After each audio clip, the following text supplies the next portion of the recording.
Well, welcome Victoria Negre to Nyberg, and we're going to talk about your film. You're a filmmaker, an actress, and you've done a bunch of short films. Yeah. But you've done a masterful piece now called Thank you. Gold Star. Yeah. And in it is Oscar-nominated actor Robert Vaughn. How did you do that? Oh, I mean, first of all, I'm so lucky and honored. This film is his last feature film. He died in 2016. He passed away in November, this past November, of leukemia. Also a Connecticut resident, actually. But yeah, we hired a casting director, Judy Bowman, who I knew actually through acting workshops in New York, but also she cast a few. My cinematographer made a short film, she cast it, and just she's one of those people that's always doing interesting stuff with filmmakers that I trust. So I reached out to her, she loved the script, and we made a list together of actors that we thought were right for the role, age-wise and look-wise, and that we thought could play it and that we wanted to play it. Now, you wrote it. I wrote it. It's about your dad. Yeah. Give us the elevator pitch. Yeah, I mean, the quick summary is that it's about Vicky, who's this aimless young woman trying to figure out her own life, and she's forced to move home to Connecticut to take care of her father after he suffers a stroke. So it's really personal film. Now, we should say that your dad was how old when you were in third grade? Oh, in third grade. I mean, he was 63 when I was born, so around early 70s when I was really young. And your mom was quite a bit younger. My mom's 37 years younger. So it's not exactly a conventional family. No, I had a really strange upbringing. There was one time in elementary school where we were studying the Great Depression, and my dad happened to be in the class. It was one of those parent-teacher days, and he spoke up. He's like, "Oh, I lived through that." And I was like, "No, Dad." So he stood up and he took over the class and just told stories to the kids, but I was really mortified. So this film, we're going to see a trailer in just a moment. This is about him. You're in it. You felt you needed to get this out there. Yeah, I mean, this movie's a time capsule for me because it's about really focused on my experiences helping take care of him after his stroke. So so he had a stroke when I was in my early 20s, so it's about you're trying to figure out who you are, you're out of school, you feel lost in the world, and then this huge thing happens to somebody that was instrumental in who you are as a person. So yeah, it's tackling that head on. And it's already gotten some accolades. It's been going well. So go ahead and brag about yourself. Yeah, okay, good. We premiered in last October at the Buffalo Film Festival, where the film won the Audience Award, and then we played in February in Oxford, Mississippi, where I won the acting award there, which was great because I went to school for acting. Tisch School at NYU. And it's my first acting award, so I view it as a seal of approval on the whole film. But yeah, all right, we so have a bunch of festivals. Filmmaker, actress. Yeah. Which do you like best? I love them all, but I really want to keep making films. All right. Yeah. Let's take a look at Gold Star. I feel like a whole phase of my life passed by without me even realizing it.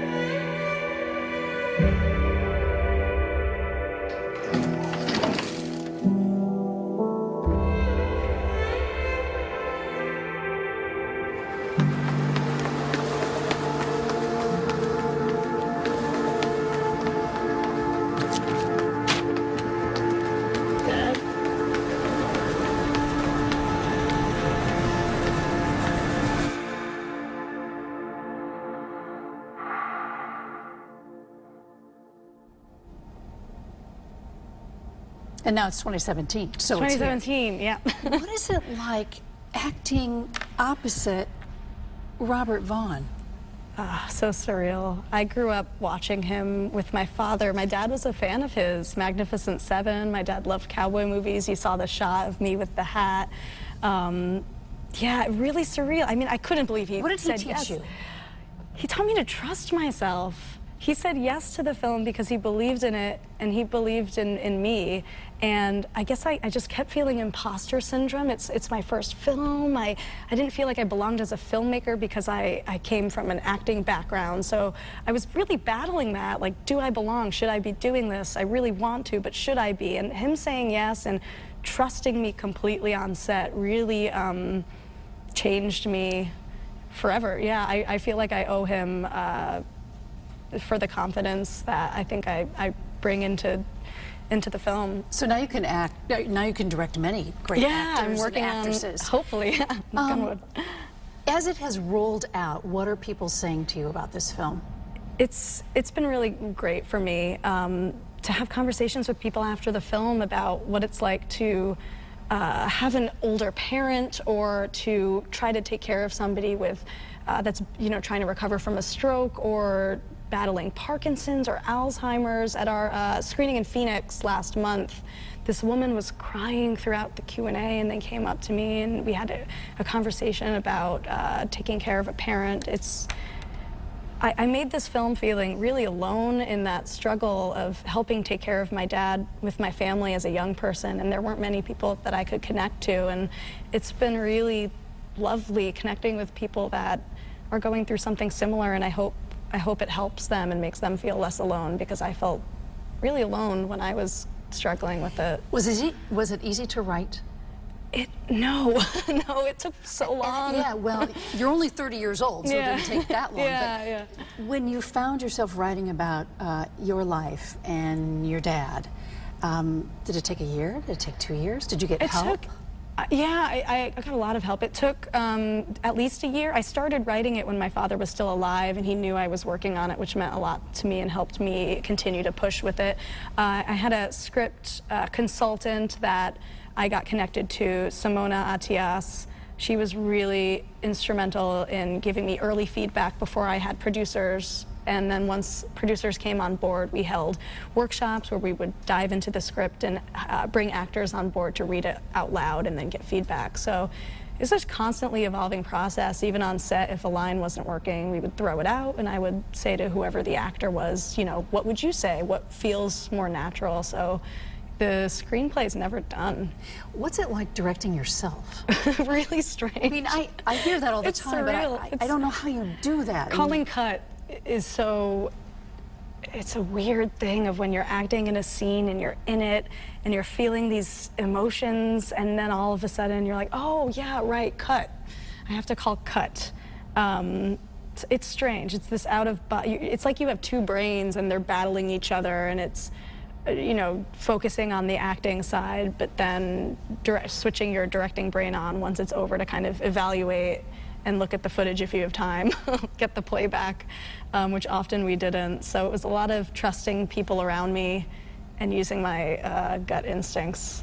What's the next film going to be about? The next film is quite different. It's called Ultra, and it's about a woman who's running a 100-mile race across Death Valley, and she has a psychotic break with reality. These are heavy. Heavy. I love dark stuff. You love dark stuff. I do, yeah. So you're setting up, Victoria, a genre for yourself, I guess, as you move forward and become, let's hope, a famous filmmaker. I hope so, yeah. So that's kind of where you're settling. Dark stuff. I mean, I'm really interested in characters that are very lonely and trying to find their place in the world and struggling with that. Distance running is something I've run a bunch of marathons, but I'm fascinated with these people that push themselves to these extremes and this isolation and loneliness. The endorphins that kick in. The endorphins, but also just what does it mean to be human, really. Are you going to be in this film? No, I want to get a name. I want to get an actress. Well, you already got a name. Yeah, You got Robert Vaughn. Yeah, for the next one. And once you have that, and somebody takes a look at you and says, oh my gosh, she's already directed him, I would think maybe easier to get? Exactly, I hope so. Who do you want? Oh, I would love Kristen Stewart, but that's like a high wish list. So what? Yeah, exactly. Think big. Yeah. I think she would nail it. Anything else you want us to know about? And we should say that this film was shot in Connecticut. Shot in Connecticut. It's screening at the New Haven Film Festival on Friday at 8 p.m. at Gateway Community College, 20 Church Street. It's going to be fun. I'll be there. A bunch of the crew will be there, and there will be an after party. But yeah, I'd love for the community to come out because this film wouldn't be possible without the support of family and friends in Connecticut. And the state of Connecticut. How many cities did you shoot in? We shot in Orange, where I'm from, in my house, Milford, Bridgeport, Gaylord, Rehab in Wallingford, were those hospital shots, and then one day in Brooklyn. So all over. Well, we wish you continued success, Victoria. Thank you so much. Thank you so much, and the film is Gold Star.